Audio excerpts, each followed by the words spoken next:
Así que para poder dar inicio, antes de iniciar vamos a hacer lo que todo cristiano tiene que hacer antes de abrir la palabra de Dios. ¿Y saben qué es?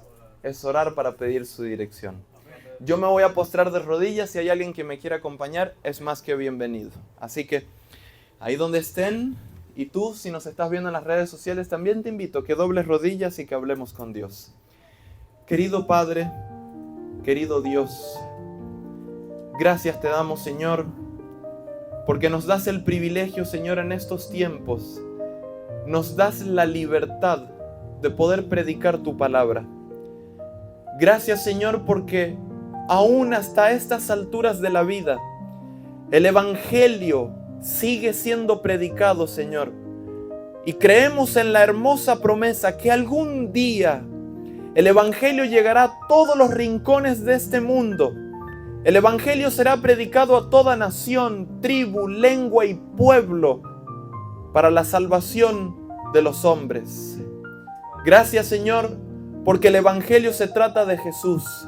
Se trata de aquel que tú enviaste, ese cordero inmolado que tú enviaste para que Él pagara la deuda que teníamos contigo, Señor, llamada pecado. Esa deuda que nos tenía que llevar a la muerte, Señor, pero por medio de Jesús esa deuda quedó pagada. Y el día de hoy, Señor, vemos a la luz de tu palabra cómo ese cordero ha venido intercediendo por la vida de cada uno de nosotros, llevando tu sangre preciosa al santuario. La sangre de Jesús ha sido introducida por el mismo sacerdote llamado Cristo Jesús, para poder expiar el pecado de cada uno de nosotros. El día de hoy, Señor, en este cuarto tema, no me dejes hablar a mí. Habla tú por mí, Señor. Háblale a tu iglesia, háblale a tu pueblo. Que el mensaje pueda volar, Señor, a través de los medios y pueda llegar a cada corazón endurecido. Que pueda llegar a aquellos que no tienen esperanza. Que puede llegar este mensaje, Señor, a aquellos que están perdidos en esta vida. Y que la esperanza, la luz de la verdad pueda resplandecer en cada corazón que escuche este mensaje, Señor. Habla tú por nosotros, purifícanos, Señor, y que tu Santo Espíritu pueda manifestarse el día de hoy, con un solo propósito, que el nombre de Jesús sea bien glorificado. Gracias, Señor, ponemos este servicio en tus manos y oramos en el nombre de Jesús, nuestro amante Salvador. Amén y amén. Amén. Pueden tomar asiento. Bien, vamos a iniciar. Y yo una vez más me pregunto lo siguiente. La vida está llena de decisiones, ¿verdad? Uno puede ir por la vida, pero uno no va por la vida en piloto automático. Uno no es como los Tesla, ¿verdad? Que uno pone el piloto automático y uno va por la vida y el vehículo te lleva ahí a la dirección solito, ¿verdad? Sería muy fácil, sería muy lindo que nosotros dijéramos en nuestro GPS mental, ok, yo quiero obtener la salvación, voy a poner la dirección y ya, vivo la vida en piloto automático. Sería muy fácil que la vida sea así, ¿verdad? Que sea simple, que nos movamos por inercia, por la fuerza de la vida, del viento. Pero la única realidad es de que en esta vida todos los habitantes de este mundo se ven ante la gran responsabilidad de tomar decisiones. Cada decisión que uno toma al levantarse, al ir a acostarse, cada decisión que uno toma en su hogar, en su casa, en su trabajo, cada decisión que uno toma determina el destino de esa persona. Por más pequeña que parezca la decisión, cada decisión nos lleva a un destino diferente. Y así como lo mencioné en alguna ocasión de esta semana, Dios ha tomado decisiones para nuestra vida. Y todas las decisiones que Dios toma siempre son buenas. Están respaldadas de su santidad, de su amor, de su justicia, de su gracia. las decisiones que Dios ha tomado para nosotros son para salvación. Pudimos ver que Dios escogió enviar a su Hijo unigénito, enviar al Cordero, que ese Cordero es el mismo Dios que vino a pagar la condenación que nosotros teníamos que pagar. Y pudimos ver que ese Jesucristo es el centro de este plan de salvación manifestado en el santuario. Pero yo quiero iniciar el día de hoy leyendo el Salmos capítulo 77, versículo 13. Para las personas que nos están visitando el día de hoy por primera vez, vamos a tener un estudio intenso donde vamos a abrir muchas citas bíblicas. Si en algún momento siente que se atrasan, no se preocupe, las vamos a estar compartiendo ahí por usted. El salmista en el Salmo 77, versículo 13 dice, la versión Reina Valera del 60 nos dice lo siguiente. Oh Dios, ¿qué más dice? Santo es tu camino. ¿Y qué más? Que Dios es grande como nuestro Dios. Pero así como lo mencioné los otros días, este texto ha sido motivo de debate durante muchos años por eruditos de la Biblia, por personas que se dedican a estudiar las Sagradas Escrituras con suma profundidad. Y hay una versión de la Biblia que es la versión King James Version, que es una unión bíblica muy parecida a Reina Valera, solo que traduce en inglés. Y es bien curioso porque sí varía un poco la verdad en el mensaje. Y el mismo Salmo, Salmo 77, versículo 13, dice, lea conmigo, tu camino, oh Dios, está ¿en dónde? En el santuario. ¿Quién es un Dios tan grande como nuestro Dios? ¿Sí nota la diferencia, verdad? Entonces, los eruditos de la Biblia, los teólogos, han llegado a confirmar que el santuario revelado a Moisés, que era un tabernáculo, ya en el segundo tema pudimos ver la estructura, los compartimentos, pudimos ver qué significaba cada mueble, todo apuntaba a Cristo, los muebles, el material, la madera de acacia, ¿se acuerdan de los muebles? Estaban revestidos de algunos de bronce, los de afuera, de oro, los de adentro, todo apuntaba a Cristo. Si usted quiere conocer más a detalle, lo invito a que entre a nuestra página oficial de la Iglesia Adventista de Patterson. Ahí están grabados los temas que hemos estado viendo para poder entender todo el mensaje completo, ¿verdad? Pero pudimos ver que el santuario es como el mapa del Evangelio. Y según lo que nos dice el salmista, nos dice que el santuario también es el camino. Preste mucha atención porque dice, tu camino, oh Dios, el camino de Dios, ¿dónde está? En el santuario. Entonces yo les pregunto, si nosotros queremos conocer cuál es el camino para poder llegar a la salvación, ¿dónde tenemos que mirar? Al santuario. Eric, pero la Biblia dice, Jesucristo dijo en Juan capítulo 14, versículo 6, dice, yo soy el camino, yo soy la verdad y yo soy la vida. Por supuesto que sí. El santuario es el mismo Jesús, es el mismo Cristo. Todo apuntaba a Cristo, todito. Y es ahí donde se revela el ministerio que Jesucristo estaba manifestando aquí en la tierra como también en el cielo. También pudimos comprobar en el libro de Hebreos capítulo 8 versículo del 1 al 5 o capítulo 9 versículo 11 en adelante, podemos ver que el santuario terrenal revelado a Moisés era una réplica, una copia del verdadero santuario que queda en el reino de los cielos, ¿verdad?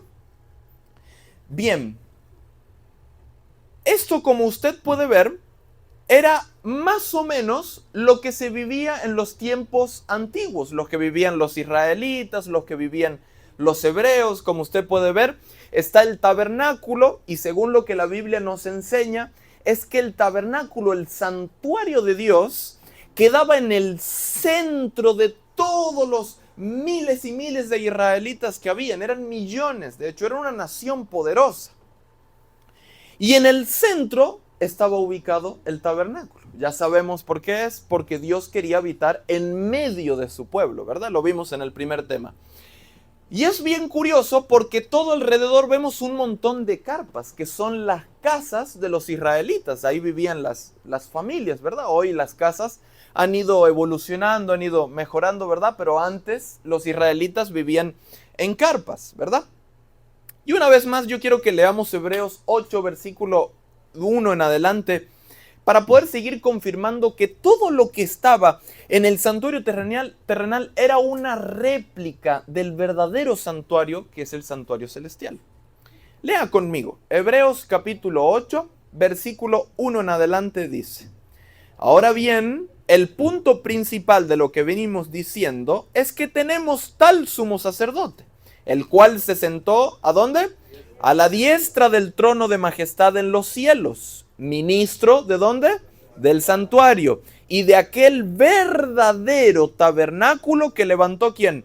El Señor y no el hombre. Porque todo sumo sacerdote está constituido para presentar ofrendas y sacrificios, por lo cual es necesario que también éste, hablando de Cristo, tenga algo para ofrecer.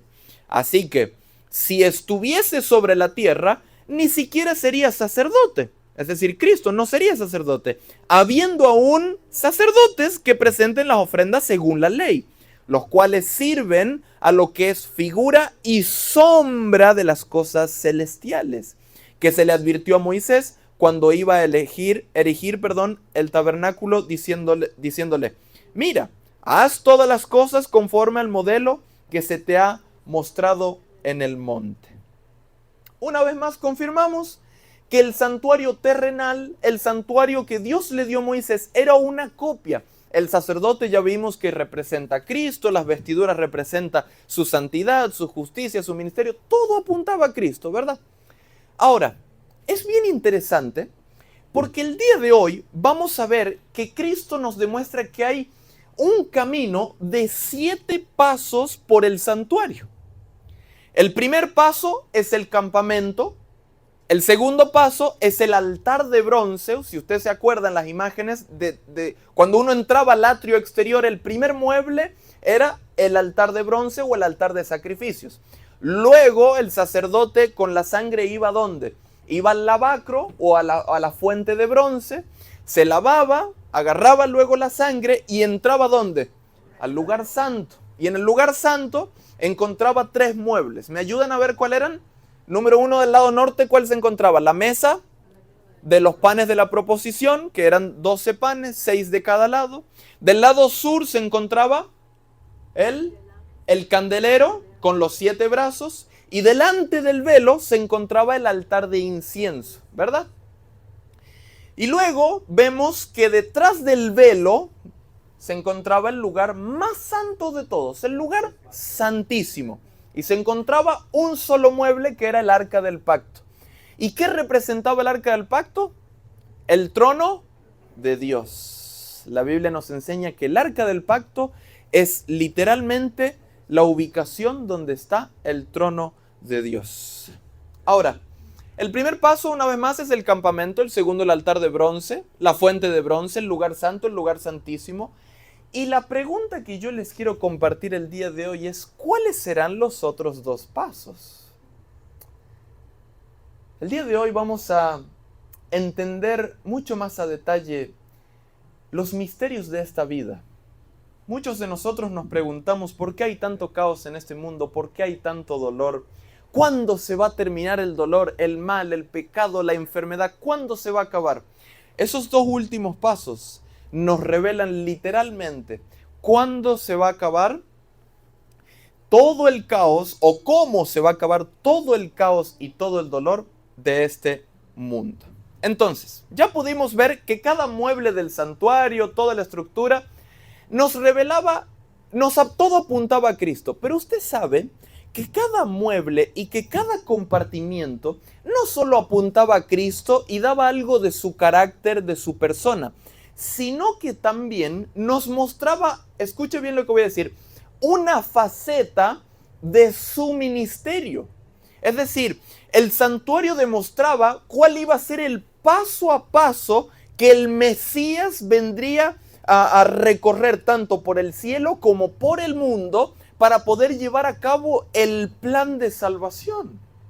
Y eso es maravilloso porque eso a nosotros los mortales nos permite entender dónde se encuentra el Mesías, dónde se encuentra Jesucristo y qué es lo que nosotros tenemos que hacer. Ya vimos según la Biblia que hay un pueblo que le sigue al Cordero a donde quiera que va. Apocalipsis capítulo 14, versículo 4. Entonces vamos a ir con el primer paso. ¿Cuál era el primer paso, iglesia?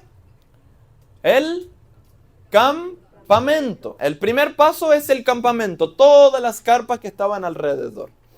Y para eso quiero que me acompañen, bueno, como ya saben, ¿verdad? El Cordero es el mismo Jesús. Quiero que me acompañen a Juan capítulo 1, versículo 14.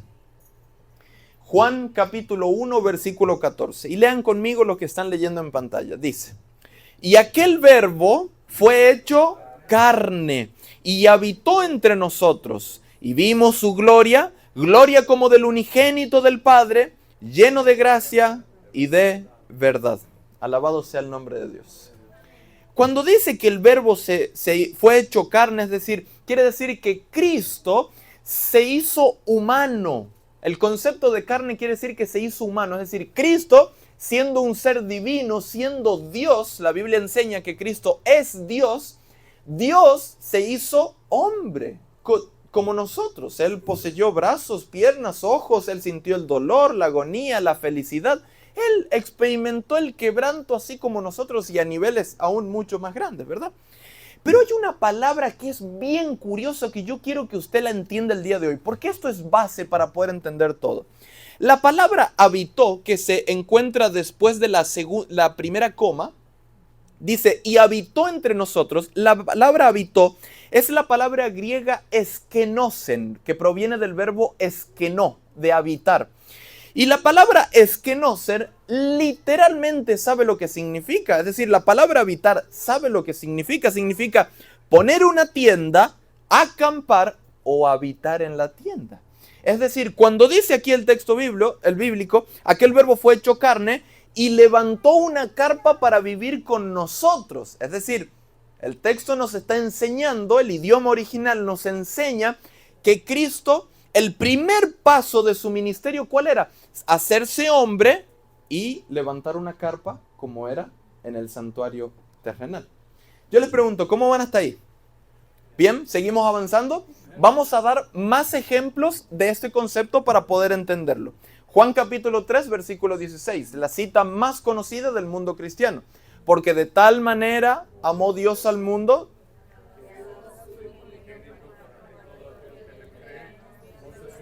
Mas tenga vida eterna. Alabado sea el nombre de Dios. ¿Qué es lo que hace Dios? Dio a su Hijo, dio al Cordero, vino Él como Dios para hacer provisión por nuestros pecados, para que todo aquel que acepte al Cordero, que acepte la gracia de Jesús, no se pierda, sino que sea salvo. ¿Cómo se llama eso, mi hermano? Gracia, favor de Dios. Otro ejemplo, para ser más claros, en primera de Juan capítulo 3, verso 5 dice: y sabéis que Él apareció, ¿para qué cosa? Para quitar nuestros pecados, y no hay pecado en Él. Yo les pregunto, ¿cómo tenía que ser el cordero que era sacrificado en el santuario? Sin mancha, sin contaminación. ¿Para qué? Para quitar el pecado del hombre y llevarlo ¿a dónde? ¿Adentro de dónde? Del santuario. Y el santuario, ya lo vimos ayer, funcionaba como un almacén de pecados. Mientras la sangre vaya, sangre limpia, llevando el pecado del pecador, iba a ser introducido al santuario. Y para ser más preciso, si volvemos a los tiempos de los israelitas, en la 10ª plaga, cuando el ángel de Jehová iba a enviar la 10ª plaga a los israelitas, a los egipcios para liberar a los israelitas, podemos ver que en ese momento se constituyó una de las fiestas más solemnes de los tiempos antiguos, que es la fiesta de la Pascua. Y en aquel tiempo se sacrificaba al Cordero Pascual, el Cordero de la Pascua. Éxodo capítulo 12, versículo 5, los que me quieran acompañar, da las características de cómo sería ese Cordero. Dice, el animal será, ¿cómo? sin defecto. Es decir, no podía tener una patita torcida, no podía tener un testículo menos, que alguna enfermedad, que nada. Tenía que ser perfecto. Y dice, macho, ¿de cuánto?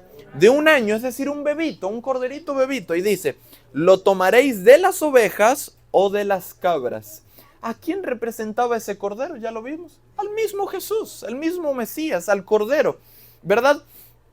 Y según lo que nos dice la Biblia, el apóstol Pedro dice, sabiendo que fuiste rescatados de vuestra vana manera de vivir, la cual recibisteis de vuestros padres, es decir, nuestros primeros padres nos heredaron el pecado, y fuimos rescatados no con cosas corruptibles como oro o plata, no es que alguien viene y paga por nuestra salvación, no, sino fuimos rescatados con ¿qué cosa? Con la sangre preciosa de Jesús, como de un cordero sin mancha y sin contaminación. Usted tiene que decir amén por eso. Ya destinado ¿desde cuándo? Desde antes de la fundación del mundo, pero manifestado en los postreros tiempos por amor de vosotros. Entonces, el primer paso está más que claro, ¿verdad? Cristo es el Cordero. El primer paso que la Biblia nos demuestra es de que Cristo vino ¿a qué? Vino a ser ese Cordero, pero no solo el Cordero, iba a habitar entre nosotros, iba a vivir entre nosotros para ser ese Cordero y poder ser sacrificado. Y recordamos en Juan capítulo 1, verso 29, cuando viene Juan el Bautista y ve a Jesús y le dice, he aquí el Cordero de Dios que quita el pecado de este mundo. Es decir, Juan el Bautista reconoció a Jesús como ese Cordero y reconoció que Jesús era el que iba a ser sacrificado. Ese verdadero Cordero Pascual. Ahora, el siguiente paso, ¿cuál era? Entrar al atrio exterior, era como el patio del santuario, y el primer mueble era el que está viendo ahí en imagen. ¿Cuál es? El altar de sacrificio o el altar de bronce. Ahora, si Cristo vino y se hizo hombre con la única intención de morir por nosotros, ¿será que murió por nosotros? Sí, ya lo pudimos ver ayer. Vamos a ver algunos textos. Juan capítulo 1, verso 29. Lo acabamos de leer. El siguiente día vio Juan a Jesús que venía a él y dijo, he aquí el Cordero de Dios que quita el pecado del mundo.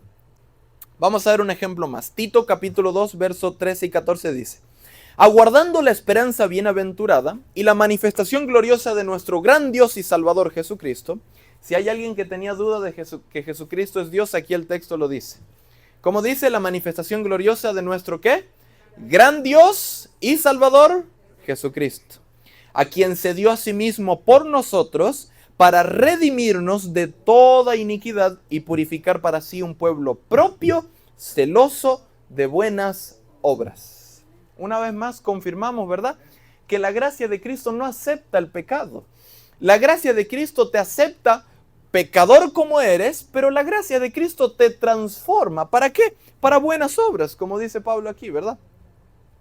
Ahora, voy a compartirles esta cita y quiero que leamos con cuidado porque sigue confirmando cuál era el ministerio precioso de Cristo. Primera de Juan 2, 1 y 2 dice, hijitos míos, estas cosas os escribo ¿para qué cosa? Para que pequen. ¿Cómo? Yo estoy leyendo otra Biblia entonces, porque yo tengo entendido que podemos pecar, ¿verdad? ¿No? ¿Qué dice acá? Hijitos míos, estas cosas os escribo para que no pequéis. Y si alguno hubiere pecado, no se preocupe. Abogado tenemos para con el Padre a Jesucristo el justo. Él es la propiciación, presta atención a esa palabra, por nuestros pecados. Y no solamente por los nuestros, sino también por los de todo el mundo. El día de ayer pudimos ver que Cristo, Él murió y Él pagó la condenación, la deuda que el pecado nos daba, que es la muerte. Pero para recibir el perdón había un proceso largo. Y lo primero que nosotros tenemos que hacer para recibir el perdón de Dios, ¿qué es lo que es? Ayer lo vimos. ¿Qué era? Arrepentirnos. ¿Y qué más dijo Pedro? Y convertíos. Es decir, nosotros tenemos que llevarle el pecado a Dios y decir, Señor, Jesucristo es el abogado y Él va a interceder por mí, pero hoy yo quiero buscar el perdón. Es lo mismo que sucedía en el santuario. El pecador no es que porque se sacrificara ya un cordero, toda la nación de Israel se iba a salvar. No, el pecador tenía que ir a buscar el cordero y entrar al santuario, y él mismo era el que lo tenía que degollar. Si él mismo no sacrificaba el cordero, no derramaba la sangre del cordero, si no ponía la mano en la cabeza, si no le entregaba el pecado a Dios, su pecado no iba a ser extirpado. Y es lo mismo que sucede hoy, se repite lo mismo. Para que nuestro pecado sea quitado, tenemos que confesarlo a Dios. Tenemos que decírselo. Hermano Eric, pero a mí me da vergüenza decirle a Dios que yo he hecho tal y tal barbaridad. Mi hermano, le voy a dar una mala noticia, pero al mismo tiempo es buena. Dios ya conoce tu pecado. Dios ya conoce las profundidades de tu mente, de tus obras, de tu corazón. Dios conoce hasta lo que tú no conoces, porque Él es Dios. Él es omnisciente, Él todo lo sabe. Entonces, hermano Eric, ¿qué me recomienda ahora que yo ya sé que Él conoce todo? Confiéselo. Él está esperando no que usted lo oculte, sino que usted se lo confiese. Ya lo pudimos ver, Proverbios 28:9, ¿qué dice? El que encubre su pecado, ¿qué dice la Biblia? No prosperará. Mas el que lo confiesa, alcanzará ¿qué cosa? Misericordia. Alabado sea el nombre de Dios. Confiesa tu pecado, querido. Entrégaselo a Dios. No importa cuán grande sea tu pecado, lo que importa es que se lo confieses y que se lo entregues a Dios todos los días. Ahora, la palabra propiciación, presta atención, es la palabra hilasmos. ¿Cómo es la palabra? Dígalo usted por mí. Hay una escuela de teólogos acá, la verdad. Todos hablan hebreo, griego. De esta semana me han educado ustedes a mí. La palabra hilasmos significa literalmente sacrificio expiatorio, reconciliación o provisión por el pecado. Es decir, cuando acá la Biblia dice que hizo propiciación, lo hizo para extirpar el pecado de nosotros. Eso nos lleva a pensar que el sacrificio de Jesús tuvo poder sobre nuestras vidas. Isaías capítulo 53, verso 6 dice: todos nosotros nos descarriamos como ovejas, cada cual se apartó por su camino, mas Jehová, es decir, Dios, cargó en Jesús el pecado de todos nosotros. Ahora, ¿cómo van hasta ahí? ¿Bien? ¿Quieren que terminemos y tengamos un receso y continuamos mañana? ¿No? ¿Seguimos ahora? Bien. El siguiente paso era el lavacro o el altar, la fuente de bronce. Y vamos a ver que la Biblia nos confirma que el tercer paso, el tercer camino de Jesús era el lavacro, era la fuente. Pero la pregunta es, ¿qué representa la fuente de bronce? El altar de sacrificio representaba ¿qué cosa? Su muerte. ¿Y la fuente de bronce qué significa? Bueno, ahora lo vamos a ver. Tito capítulo 3, versos 5 y 6 dice: nos salvó no por obras de justicia que nosotros hubiéramos hecho, sino por su misericordia, por el lavamiento de la regeneración y por la renovación en el Espíritu Santo, el cual derramó en nosotros abundantemente por Jesucristo nuestro Salvador. Y ahora quiero que veamos esta palabra porque es bien interesante. La palabra regeneración es una palabra que tiene dos connotaciones. Como usted y yo se lo he escrito, es la palabra palingenesia.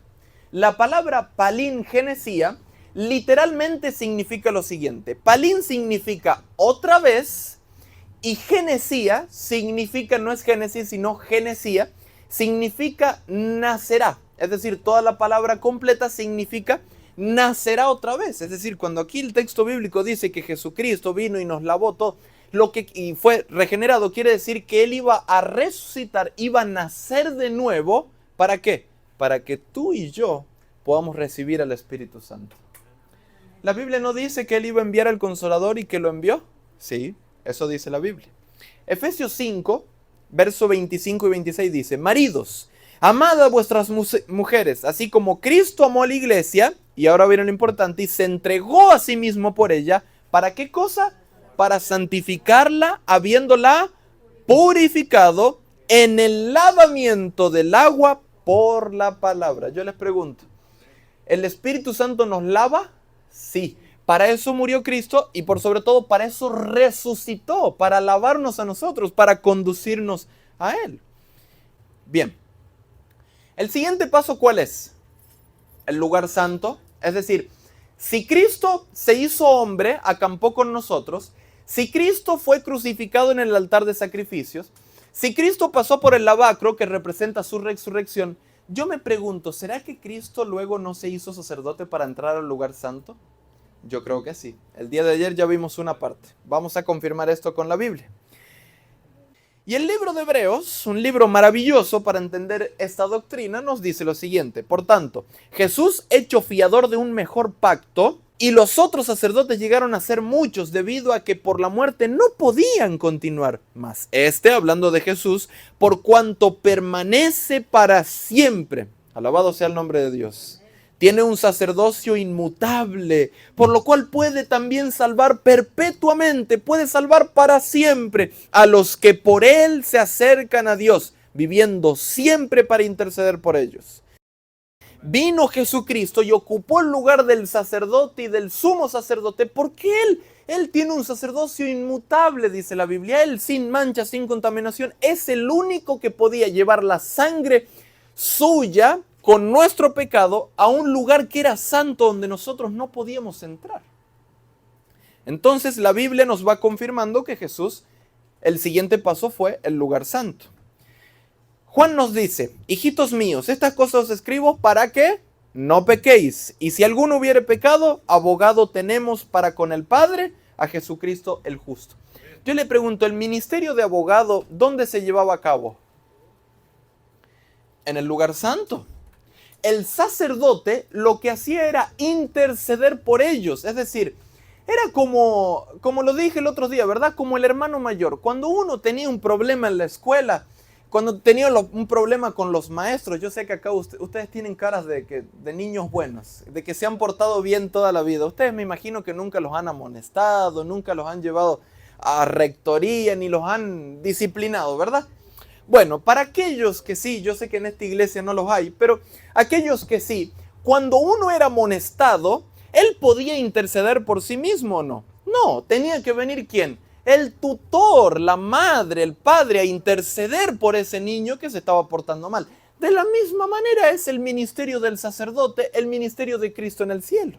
Nosotros tristemente nos portamos mal, somos pecadores en este mundo y Jesucristo es quien intercede por nosotros y para eso tenemos que arrepentirnos.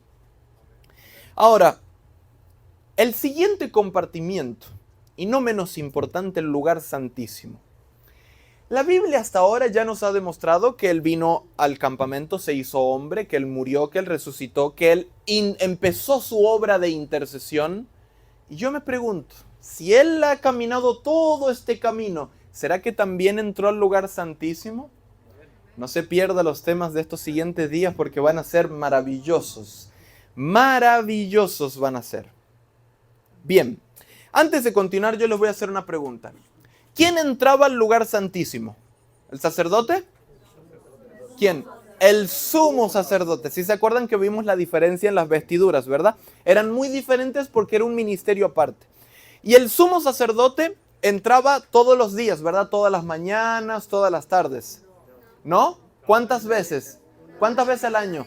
Una vez al año. ¿Qué día? El día de Yom Kippur, el día de expiación, o en otras palabras, el día de juicio. ¿Y para qué entraba el sumo sacerdote? Para interceder por el pecador, para que el pecador se salve. Es decir, estaba en un día difícil, sí, era un día para afligir las almas, para ayunar, para entregarse, para orar a Dios. Pero el pecador no estaba solo. ¿Por qué? Porque estaba el sumo sacerdote intercediendo por ellos. Y yo me pregunto si la Biblia nos enseña que el sumo sacerdote de los tiempos antiguos intercedía por ellos. ¿Usted no cree que Jesucristo ahora no estará intercediendo por nosotros en el santuario celestial? Alabado sea el nombre de Dios. Quizás tú que me estás viendo en los medios es la primera vez que escuchas un mensaje como esto. Yo te animo a que te conectes todos estos días porque esta semana vas a conocer el ministerio que Cristo está llevando a cabo hoy y Él lo está llevando para tu salvación. Ahora, ya vimos que este mueble representa puntualmente al trono de Dios, ¿verdad? Y en este asunto no lo voy a desglosar tan a profundidad porque lo voy a desglosar en los temas más adelante. Hoy quiero mostrar solo el camino. Pero quiero leer esta cita que es bien interesante. Segunda de Corintios capítulo 5, versículo 10, que dice: porque es necesario que todos nosotros comparezcamos ante el tribunal de Cristo, para que cada uno reciba según lo que haya hecho mientras estaba en el cuerpo, sea bueno o sea malo. Ahora, ¿qué nos enseña la Biblia respecto a el día en el que va a iniciar el juicio? ¿Será que nosotros vivimos esta vida, Cristo viene por segunda vez y ahí comienza el juicio? Es bien interesante porque hoy las personas depositamos nuestra fe en las telenovelas, en Netflix, en Hollywood, en las películas. Y yo me pregunto, ¿desde cuándo el cine se ha encargado de buscar la salvación de la humanidad? La Biblia nunca enseña. Mire lo que cree el mundo, preste mucha atención. El mundo cree lo siguiente, el mundo cree que nosotros un día vamos a venir en un Uber, en un taxi manejando y de repente se va a escuchar como un terremoto así bien fuerte y de repente vamos a ver y nuestro hermano que iba al lado desapareció y quedó la ropa ahí colgando. ¿Qué sucedió eso? El arrebatamiento. El mundo cree eso es lo que enseña el cine, el Netflix. Y yo una vez más me pregunto, ¿desde cuándo el cine ha estado interesado en la salvación de las almas? ¿Desde cuándo? Desde nunca, querido. Quizás tú crees que el juicio va a ser de Dios, va a ser después de la segunda venida de Cristo, que nosotros nos vamos a salvar de la gran tribulación porque Cristo nos va a arrebatar. Eso no enseña la Biblia. Y te lo voy a mostrar bien claramente con esta cita bíblica, pero más adelante voy a profundizar más en esto. Aquí Pablo nos dice que todos vamos a comparecer ante el tribunal de Cristo, ¿verdad? Piense lo siguiente. Si el juicio fuese después de la venida y nosotros creemos que el juicio es después, entonces los que se portan mal y los que se portan bien se van a salvar, ¿verdad? Porque van a ir. Cristo viene a buscar a los que se salvan. Entonces, si el juicio es después, Cristo va a salvar a todos y después los lleva al juicio y después los manda al infierno, según lo que creen algunos, que el infierno es un lugar físico. Y la Biblia tampoco enseña eso. Entonces, ¿cómo es que Pablo aquí dice que todos vamos a tener que comparecer ante el juicio, ante el trono, ante el tribunal de Cristo? ¿Cómo es que todos vamos a tener que comparecer? Si es después de la segunda venida, ¿será que todos nos vamos a salvar? Eric, sí, nos vamos a salvar todos.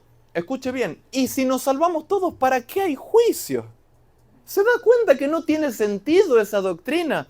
No tiene sentido alguno. Es decir, la Biblia enseña que el juicio se está llevando a cabo en este momento. Hermano Eric, ¿cómo está diciendo terrible barbaridad usted? La Biblia nos enseña que en este momento, Daniel capítulo 7, versículo 9 en adelante, dice que el anciano de días se sentó en el trono de majestad, y los libros fueron abiertos. ¿Por qué? La Biblia enseña que hay libros. ¿Qué libros? Hay libros de memoria, según Malaquías capítulo 4. Dice que hay libros de memoria donde están registradas todas nuestras obras. Es decir, en este momento hay ángeles tomando nota de nuestras obras y esos ángeles llevan los libros, los registros a quienes, a Dios, y Dios es el que se encarga de juzgar, de ser el juez en esta primera etapa del juicio. Y luego viene ¿quién? El sumo sacerdote a interceder por nosotros. Alabado sea el nombre de Dios. Es decir, ¿hay que tener miedo al juicio? Bueno, si usted está con Cristo y usted se está consagrando a Cristo, usted no se le tiene que mover ni un solo pelito, porque tiene al mejor de los abogados intercediendo por usted. Pero yo no me he parado aquí al frente para mentirle, yo me he parado para ser sincero, ¿verdad? Si usted no está con Cristo, discúlpeme, pero usted no tiene protección divina, no tiene protección de Dios. Entonces, por las buenas o por las malas, a usted le conviene acercarse a Dios, acercarse a Cristo y aceptar su gracia transformadora y poderosa para que Él pueda hacer esa provisión en el santuario celestial. Alabado sea el nombre de Dios. Bien, Ahora yo les hago una pregunta. ¿Para qué se tiene que hacer el juicio? Ya sabemos que está iniciando ahora, más adelante lo vamos a entender. ¿Para qué se tiene que llevar? ¿Será que en el mundo hay dos grupos, los que se portan bien, los que se portan mal? ¿Será que dentro de la iglesia no también están estos dos grupos? La Biblia no enseña que hay trigo y que hay cizaña. La Biblia no enseña que hay ovejas y hay cabritos. La Biblia no enseña que hay mujeres prudentes y mujeres insensatas. Sí, dentro de las iglesias hay personas que aman a Dios, que amamos a Dios, y hay algunas que no tanto. Entonces, el juicio se tiene que llevar a cabo para separar esos dos grupos y que Cristo venga a buscar a los que sí eran de Él. ¿Hay alguien aquí que quiere irse con Cristo al reino de los cielos? Alabado sea el nombre de Dios. Bien. Entonces, vamos a proceder a entender los 7 pasos. Los primeros 5, ¿cuál eran? El campamento, el altar de bronce, la fuente de bronce, el lugar santo, el lugar santísimo. ¿Y los otros 2 cuál eran entonces? Los pecados sobre Azazel y el sumo sacerdote vuelve al campamento. Eso vamos a ver ahora. Luego de que el sacerdote entraba al lugar santísimo una vez por año, ¿sabes qué es lo que hacía? El sacerdote asperjaba la sangre, esta vez ya no en el velo. ¿Sabe dónde? En el propiciatorio, que era la tapa del arca, donde estaban los 2 querubines, y ahí en el centro, ¿qué es lo que estaba? La Shekinah, ¿qué es lo que era? La gloria de Dios. ¿Y qué es lo que hacía ahí el sumo sacerdote o el abogado? ¿Qué es lo que está haciendo Cristo? Asperjar su sangre, sangre limpia que lleva nuestro pecado, ahí ¿para qué? Para quitarlo encima de nosotros, para purificarnos. Vamos a entender esto más adelante. Pero lo que está haciendo el sumo sacerdote es purificar nuestras vidas y todo el santuario en sí. ¿Por qué? Porque el santuario funcionaba como un almacén de pecados. Es decir, todos nuestros pecados se quedaban almacenados ahí durante todo el año y el sumo sacerdote los quitaba para purificar el santuario y empezar el ciclo de nuevo. Y ahí le van las buenas noticias. No hace falta que Cristo entre una vez por año, porque su sacrificio cubre absolutamente todo. Es decir, una vez se lleva a cabo el juicio y luego se acabó la obra de Cristo en el santuario, y luego lo que viene a ser son esos 2 pasos que estamos viendo ahora. Luego de que el sumo sacerdote salía del santuario, lo que hacía era,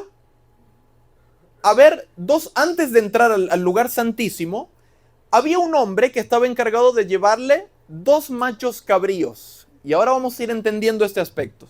2 machos cabríos. Uno era para entregar suertes a Jehová y otro era para Azazel. Pero vamos a entenderlo a la luz de la palabra. Acompáñenme a Levíticos.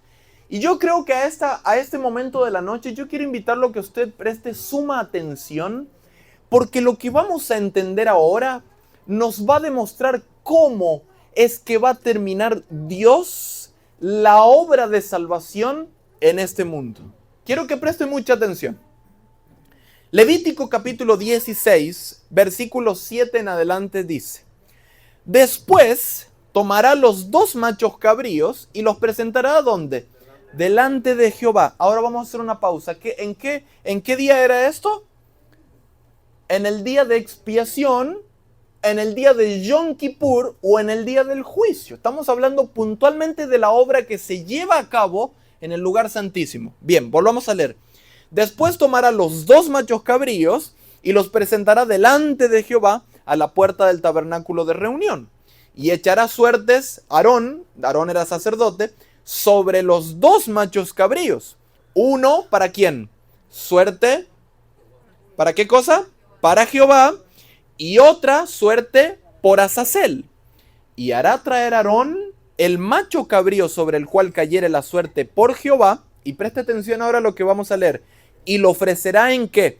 En expiación. Yo les pregunto, ¿para qué era la expiación? Era el sacrificio para quitar el pecado. Preste mucha atención porque es sumamente importante entender esto. Más, el macho cabrío sobre el cual cayere la suerte por Azazel, lo presentará como vivo. Es decir, no tendría sacrificio este macho cabrío. Preste atención. lo presentará vivo delante de Jehová para hacer la reconciliación sobre él, para enviarlo a Azazel al desierto. Qué interesante lo que estamos leyendo, pero hermano Eric, usted me está hablando como en chino. Yo no entiendo mucho, ¿verdad? Una vez más lo explico. Había un macho cabrío, un animal que era ofrecido ¿a quién? Delante de Jehová, ¿para qué cosa? Para expiación, es decir, se mataba a ese macho cabrío, se sacrificaba en el altar y el sumo sacerdote lo llevaba al lugar santísimo. ¿Para qué? Para purificar los pecados de todo el santuario y de todos los israelitas. Ahora lo vamos a ir viendo. De todos los israelitas. Versículo 15 y 16 confirma esto. Después degollará el macho cabrío en expiación por el pecado del pueblo. Voy a detenerme ahí. ¿Cuál era el macho cabrío que se degollaba por el pueblo? ¿El primero o el que era para Azazel? El primero, ¿verdad? Estamos bien entonces. Y llevará la sangre, ¿dónde? Detrás del velo adentro. Y hará de la sangre, como hizo con la sangre del becerro, y la esparcirá, ¿dónde? Sobre el propiciatorio, dice, delante del propiciatorio. Es decir, ahí estamos viendo que el sumo sacerdote llevaba la sangre de este macho cabrío al lugar santísimo para purificarlo. Bien, ahora yo les pregunto, ¿cómo va hasta ahí? Porque este asunto yo sé que es difícil entenderlo, yo sé que es medio complicado, pero ¿cómo van hasta ahí? ¿Quieren que lo terminemos ahí o no? ¿O avanzamos un poquito más? ¿Avanzamos un poquito más? Bien, yo lo animo ahora a que se golpee un poquito la cara, así como que se despierte, porque ahora vamos a entender literalmente el fin de los tiempos. Preste mucha atención. Ahora, el primer cordero, el primer macho cabrío, se sacrificaba para quitar ¿qué cosa? ¿El pecado de quién? De nosotros, del pueblo y de todo el santuario en sí. Y los pecados, y el otro macho cabrío, Azazel, ¿para qué era? Versículo 20 en adelante. Cuando hubiere acabado de expiar el santuario, es decir, de quitar los pecados del santuario, y el tabernáculo de reunión, y el altar, hará traer el macho cabrío vivo. ¿Cuál era el macho cabrío vivo? Azazel, el segundo macho cabrío.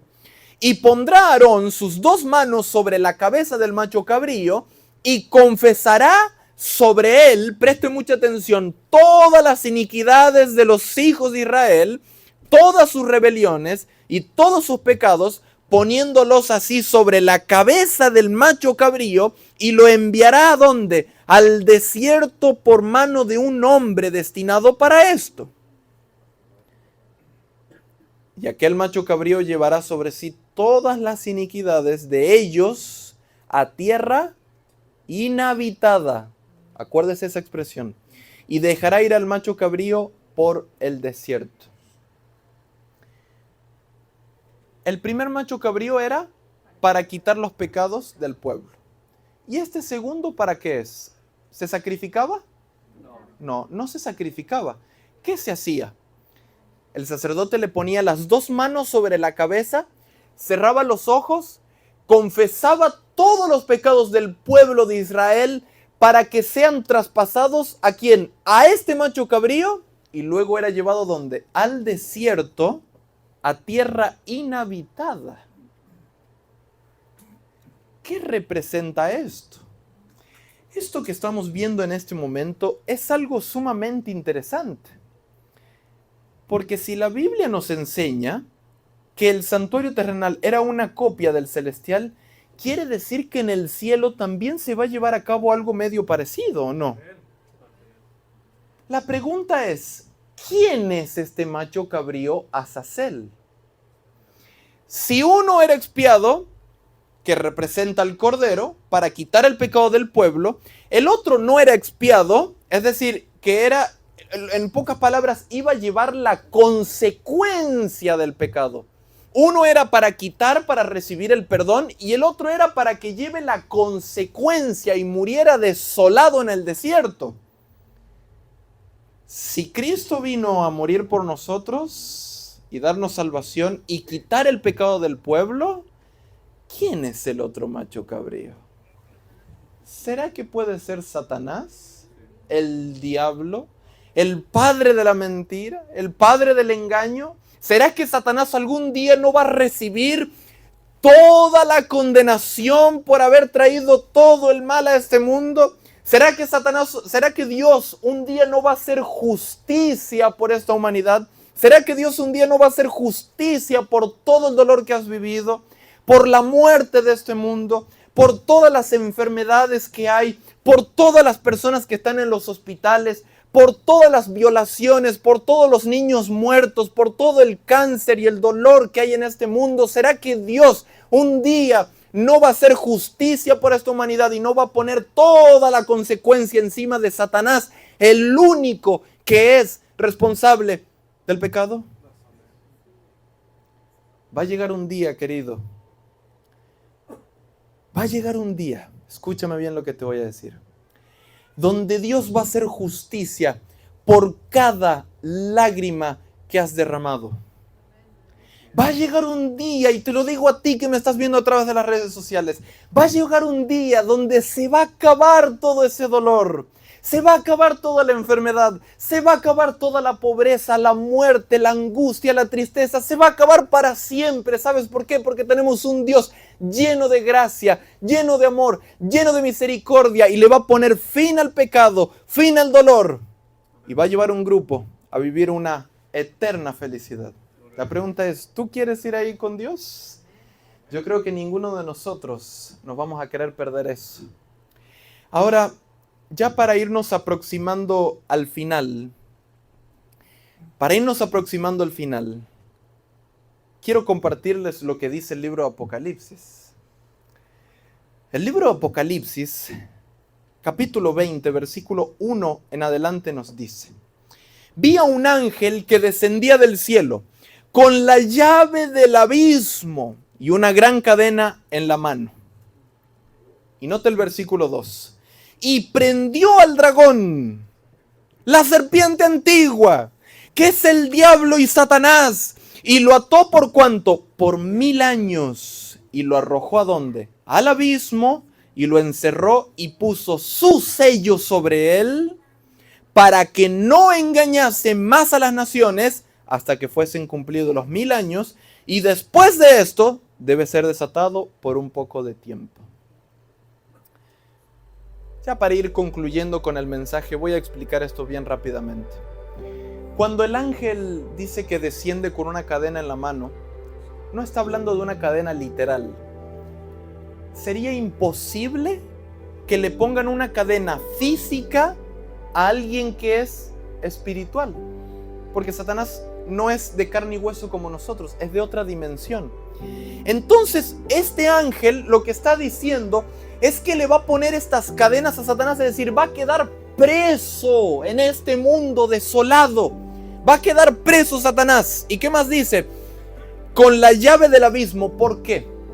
La palabra abismo es la palabra griega abisou. Es la misma palabra que se encuentra en Génesis capítulo 1. Es decir, esta tierra, escúchame bien, querido, y tú que me estás viendo en las redes sociales, también va para ti. Cuando Cristo venga a este mundo, Él va a venir a buscar a un grupo, aquellos que le amaron, aquellos que se entregaron a Él, aquellos que le aceptaron. Y cuando Cristo se lleve a ese grupo al reino de los cielos, un reino glorioso, donde no hay pecado, donde no hay dolor, este mundo va a quedar desolado. Los que se perdieron, los que no aceptaron a Jesús, van a quedar en este mundo, muertos en la sepultura. Y Satanás va a quedar aquí solo, desolado, sin tener a nadie a quien engañar. Va a estar sufriendo. Ahí es cuando Satanás va a recibir la paga de todo el error, de todo el mal que él ha causado.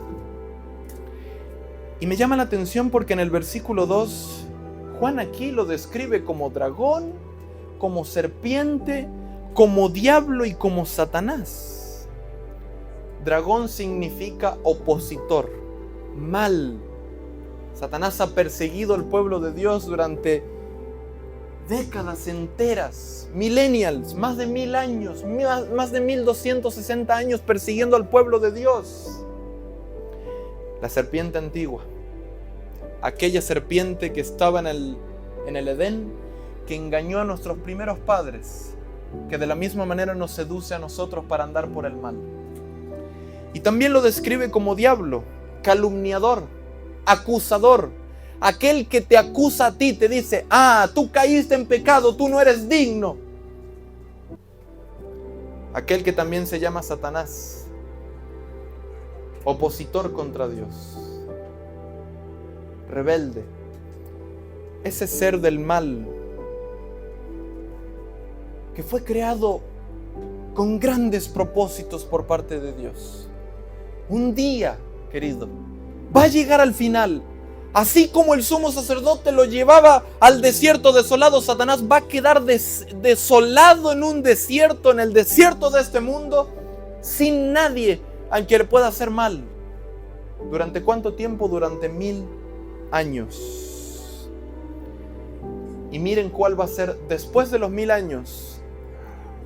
Presten mucha atención a lo que voy a decir. Esto sucede después de los 1000 años.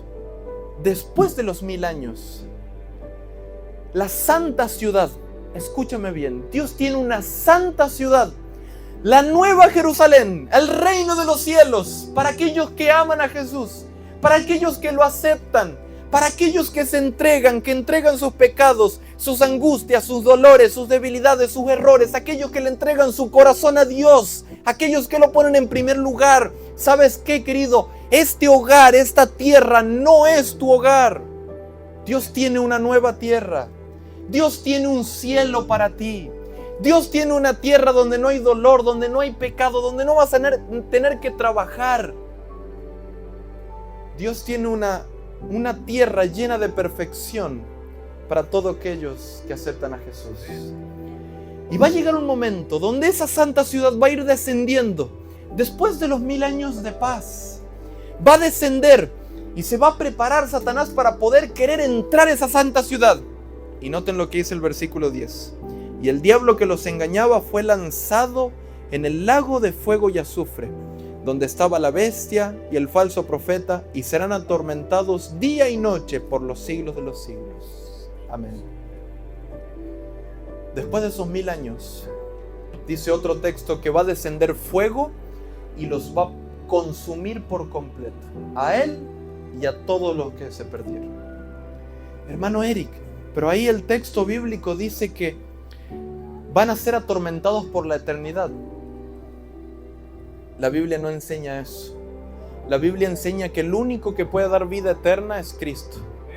No hay infierno, querido. Si hubiera un infierno espacio físico, quiere decir que habría vida eterna en un lugar oscuro. Es decir, que Satanás estaría reinando en un lugar oscuro de maldad. Dios no puede permitir eso. Sí, es cierto. En la Biblia se habla del infierno, pero no como un lugar físico, sino como una consecuencia. ¿Y sabes qué es lo que es el infierno? La muerte. Eso es la muerte. Va a llegar un día donde todos aquellos que rechacen a Jesús van a ver esa muerte eterna. ¿Cómo lo sabemos? Judas 7 dice: como Sodoma y Gomorra, las ciudades vecinas, las cuales de la misma manera que aquellos, habiendo fornicado e ido en pos de vicios contra naturaleza, fueron puestos por ejemplo, sufriendo el castigo del fuego eterno. Yo les pregunto, ¿Sodoma y Gomorra hoy se está quemando allá en el Medio Oriente? No. Cuando la Biblia habla de fuego eterno, del lago de fuego, no es un lugar donde las personas se están quemando. Dios es amor, querido. Dios te ama. ¿Cómo Dios va a tener un lugar para que te quemes ahí, para que su creación esté sufriendo por la eternidad? Es imposible que un Dios tan grande, tan lleno de amor, de gracia y de bondad, cree un lugar exclusivamente para tu sufrimiento. Es imposible, querido. Quizás tú has sido una persona que toda la vida has creído que hay un infierno. El infierno es la muerte, es la condenación, la segunda muerte. Porque la Biblia enseña que ni siquiera la primera muerte tiene la última palabra para aquellos que creen en Jesús. Dios nos enseña que aquellos que creen en Jesús y mueren, un día serán resucitados. Yo te animo a que escuches el mensaje de esperanza que Dios tiene para nosotros esta semana. Y lo mismo para ti, querido. Lo mismo para ti. Muy pronto este mundo va a acabar. Muy pronto Satanás va a recibir toda esa condenación que él tiene que recibir. Y tú vas a ser un sacerdote, un obispo del reino celestial.